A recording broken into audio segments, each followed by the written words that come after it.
નમસ્કાર વિદ્યાર્થી મિત્રો, પથદર્શક યુટ્યુબ ચેનલની અંદર આપ સર્વનું સ્વાગત છે. મિત્રો, ગૌણ સેવા પસંદગી મંડળની સીસીઈ વિશે એક અપડેટ આવી છે અને આ જે અપડેટ છે એ આપણને જ્ઞાન સારથી યુટ્યુબ ચેનલ, જે વિદ્યાર્થી નેતા યુવરાજસિંહ જાડેજાની ચેનલ છે, તો એના દ્વારા આપણને આ માહિતી મળી છે.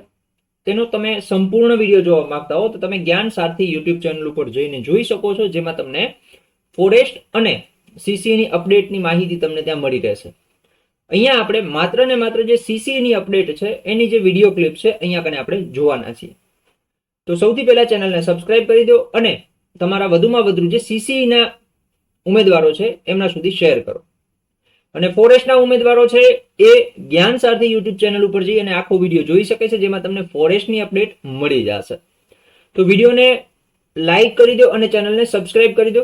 એ ઉપરાંત આપણું વોટ્સઅપ ગ્રુપ પણ છે, તો વોટ્સઅપ ગ્રુપની લિંક પણ તમને ડિસ્ક્રિપ્શન બોક્સની અંદર આપેલી છે, ત્યાં જઈને તમે વોટ્સઅપ ગ્રુપ જોઈન કરી શકો છો. તો જોઈએ આપણે કે શું છે અપડેટ સીસીની. તો જોઈએ આ ક્લિપ, જેથી કરીને આપણને માહિતી મળે. બીજી વાત, હું સીસીના ઉમેદવારોના જે ઉમેદવારો જે પાસ અને જે મેરિટ યાદીમાં અત્યારે પસંદગી પામ્યા નથી તે બંને વિશે જો વાત કરી દઉં તો જે કહી શકે કે અત્યારે ગૌણ સેવા પસંદગી મંડળ છે એ ગૌણ સેવા પસંદગી મંડળ પોતાની તૈયારી કરી રહ્યું છે. ગૌણ સેવા પસંદગી મંડળ કહી રહ્યું છે કે ભાઈ જે નવેમ્બર એન્ડ છે, નવેમ્બર મહિનો, ઓક્ટોબર એન્ડ નવેમ્બર મહિનામાં એ લોકોનું તમારી એટલે કે જે મુખ્ય પરીક્ષા છે એ મુખ્ય પરીક્ષા લેવા માટેનું આયોજન થઈ રહ્યું છે. તેના માટેના અત્યારે જે પ્રક્રિયા હોય, રિક્રુટમેન્ટ પ્રોસેસ જેને આપણે કહીએ છીએ, એ રિક્રુટમેન્ટ પ્રોસેસના ભાગરૂપે જે તે એજન્સીઓને કામ સોંપવામાં આવી રહ્યું છે. જે ફોર્મ ફિલઅપ કરનાર એજન્સીઓ હોય તેને પણ કામ સોંપવામાં આવી રહ્યું છે. એટલે આવનાર દિવસોની અંદર તમને કદાચ લગભગ એવું બની શકે કે 5 તારીખ પછી એની અંદર તમને ઓફિશિયલ જે અધિકૃત અપડેટ જે કહેવાય એ અધિકૃત અપડેટ તમને મળી શકે છે.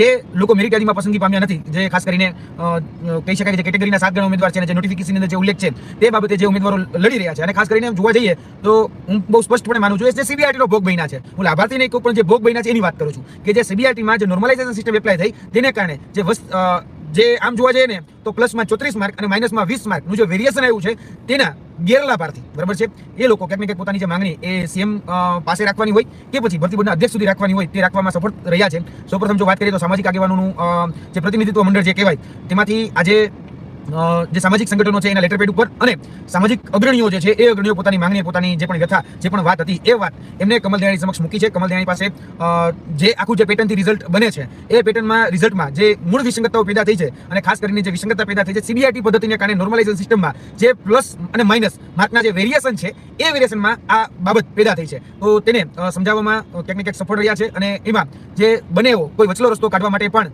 ઉમેદવારો પક્ષી જે જવાબદાર અધિકારીઓ છે એ પણ એવો પ્રયત્ન કરી રહ્યા છે કે આમાંથી કશું કંઈક સારું થઈ શકે.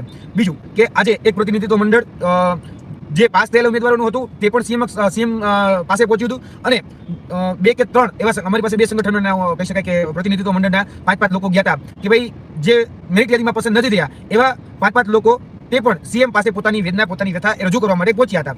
બંને પક્ષીય જે સરકારી જવાબ હોય એ આપી દેવામાં આવ્યો છે કે શું છે તમારી મેટર, તો કે ચલો કઈ વાંધો નહીં, અમે જોઈ લેશું. એટલે આ જોઈ લેશું એ શબ્દ સરકારી છે, એટલે બંને પક્ષીય એ જ જવાબ મળ્યો છે. કોઈ ભલે કદાચ ગમે એટલી ભાકાપુદારી કરે પણ અમને ખબર છે કે બંને પક્ષે એવું નહીં કે પાસ થયેલા પક્ષે પણ ઉમેદવારો ગયા જ છે.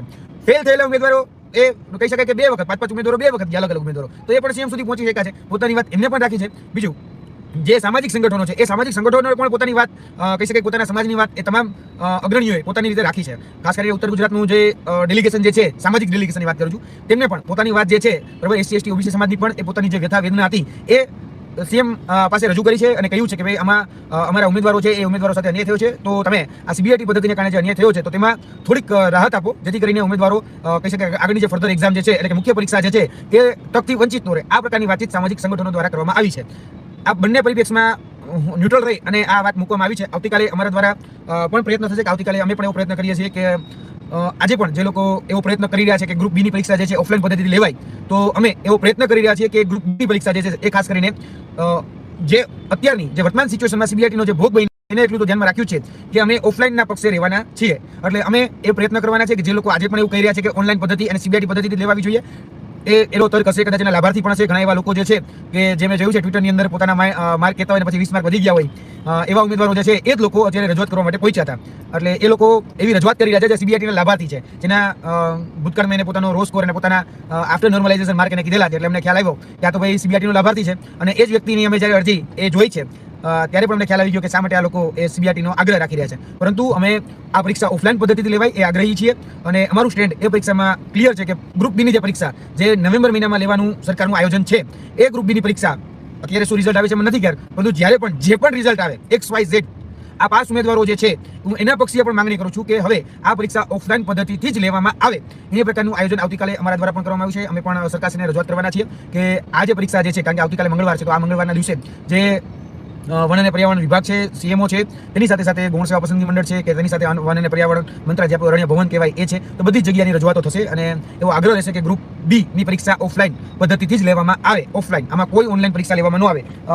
એવી એક ચર્ચા જે ઉમેદવારો દ્વારા રજૂઆત કરવામાં આવી કે જેને એવું કીધું કે ઓનલાઈન પદ્ધતિથી સીબીઆરટી પદ્ધતિથી લેવામાં આવે, તો એ લોકોનો એવો આગ્રહ હતો કે સાહેબ કદાચ તમે એવું માનો છો કે TCS ખોટું કર્યું, કામ કરો, TCS ને કરીને બીજી ગમે કંપનીને કામ સોંપો, પણ ઓનલાઈન જ લો. તો અમારો એવો આગ્રહ છે કે કોઈ પણ સંજોગોમાં કોઈ પણ ઓનલાઈન પરીક્ષા એ ન લેવાવી જોઈએ. એમાં અમે સંપૂર્ણ એના આગ્રહી છીએ અને તમામ પરીક્ષાઓમાંથી સીબીઆરટી નાબૂદ થાય એ અમારી મૂળ લડત જ આ છે. અમારે CCE હોય કે ફોરેસ્ટ હોય કે બીજા ઉમેદવાર હોય, બરાબર, તો અમારી લડત એ છે જ નહીં. અમારી લડત જે છે એ મેક્સિમમ લોકોને આમાં ફાયદો થાય અને જે આ અન્યાય કરતા જે નીતિઓ છે, જે સિસ્ટમ સેટ થઈ રહી છે, સિસ્ટમ દૂર થાય, એ અમારી લડત રહેવાની છે. જેને જે માનવું હોય એ માની શકે છે, જેને ટ્રોલ કરવા હોય ટ્રોલ કરી શકે છે. આજે ગુજરાત હાઈકોર્ટની અંદર જે CCE નો જે મુદ્દો ચાલી રહ્યો છે, તો તેને લઈને ઘણા ઉમેદવારો જે છે એ ઉમેદવારો કોર્ટની સલાહ લેવા માટે ત્યાં પહોંચ્યા હતા. એટલે કોર્ટની સલાહ એને લીધી છે. હવે શું સલાહો લીધી છે કે શું વાતો કરી છે એ મારા સુધી તો એક્ઝેક્ટ પહોંચી નથી, કારણ કે એ લોકો સિનિયર એડવોકેટને આજે મળ્યા છે એટલી વાત અમારા સુધી પહોંચી છે. સિનિયર એડવોકેટને પાસે મળી એ લોકો શું આયોજન કરી રહ્યા છે એ પણ અમને હજી સુધી ખ્યાલ નથી. એ લોકોને એવું કહેવાનું હતું એ ગ્રુપમાં એ લોકો ચર્ચા કરી રહ્યા હતા કે ભાઈ અમે ઈચ્છીએ છીએ કે જે લોકો ટ્વિટરના માધ્યમથી કે ટેલિગ્રામના માધ્યમથી અમને સલાહ સૂચનો આપતા હતા, કારણ કે એવા 15 થી 20 સ્ક્રીનશોટ એ ટેલિગ્રામના ગ્રુપમાં હતા કે ભાઈ ફલાણા ભાઈએ સલાહ આપી છે, કોર્ટમાં જતા રહો, ફલાણા ભાઈએ સલાહ આપી છે, કોર્ટમાં જતા રહ્યો. તો હવે અમારે જો કોર્ટમાં જવું પડે તો આ જે ઉમેદવારો જે પાસ છે અને ક્યાંક ને ક્યાંક નોકરી પણ કરી રહ્યા છે, તો એ નોકરીનો એક પગાર આપે અને અમે કોર્ટમાં જવા માટે પણ તૈયાર છીએ. તો એ લોકો કંઈક આ વાત મૂકી રહ્યા હતા અને અમારા સુધી પણ એ વાત પહોંચી છે. આગળ શું થાય તો અંબર જાગે. બીજું કે અમે ક્યાંય પણ ન પ્રત્યક્ષ ન અપ્રત્યક્ષ આ કોઈ